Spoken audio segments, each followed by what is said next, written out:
क्या आप जानते हैं कि आजकल टीथ ज्वेलरी का फैशन बढ़ता जा रहा है, लेकिन इसके साथ कुछ डेंटल रिस्क भी जुड़े होते हैं। टीथ ज्वेलरी यानी दांतों पर छोटे डेकोरेटिव स्टड्स या जेम्स को अटैच करना होता है, जो अक्सर कॉस्मेटिक पर्पस के लिए किया जाता है, जैसे पार्टीज, फोटोशूट्स या पर्सनल स्टाइल एनहांसमेंट। यह ट्रेंड काफी अट्रैक्टिव लग सकता है, लेकिन डेंटल एक्सपर्ट्स हमेशा सलाह देते हैं कि इसे अपनाने से पहले सेफ्टी और ओरल हेल्थ के पहलुओं को समझना जरूरी है।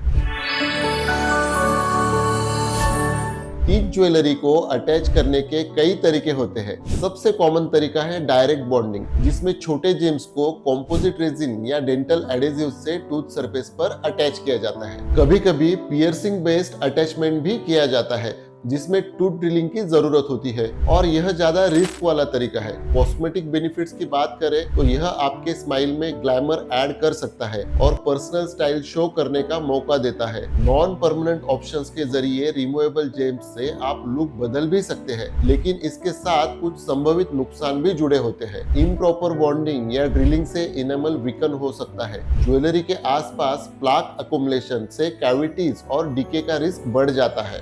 गम इरिटेशन या इन्फ्लेमेशन हो सकता है। अगर जेम एज रफ हो या इम्प्रॉपरली प्लेस्ड हो, हार्ड बाइट या एक्सीडेंटल ट्रॉमा से टूथ फ्रैक्चर भी हो सकता है, और रेयर केसेस में एडेसिव्स या मेटल अलॉयज से एलर्जिक रिएक्शंस भी देखने को मिलते हैं। पेरेंट्स और यूथ अक्सर पूछते हैं कि क्या यह बच्चों या टीनेजर्स के लिए सेफ है, तो जनरली 12 से 18 साल तक के बच्चों के लिए रिकमेंडेड नहीं किया जाता, क्योंकि परमानेंट टीथ फुल्ली डेवलप्ड होना चाहिए। Teeth jewellery mostly non permanent होती है और कंपोजिट बॉन्डिंग वाली इजीली रिमूव की जा सकती है, लेकिन प्रॉपर डेंटल प्रोसीजर के जरिए। ज्वेलरी के आसपास प्रॉपर ओरल हाइजीन रखना बहुत जरूरी है। ब्रशिंग और फ्लॉसिंग के एक्स्ट्रा केयर के बिना प्लाक अकोमुलेशन और कैविटीज का रिस्क बढ़ सकता है। कुछ कॉमन मिथ्स भी है, जैसे टीथ ज्वेलरी नेचुरल टीथ के लिए बिल्कुल सेफ है। रियलिटी यह है कि अगर प्रॉपर बॉन्डिंग या प्लेसमेंट न हो तो इनेमल डैमेज और कैविटी रिस्क बढ़ सकते हैं। दूसरा मिथ है कि एक बार लगवा दिया तो कभी हार्म नहीं होगा।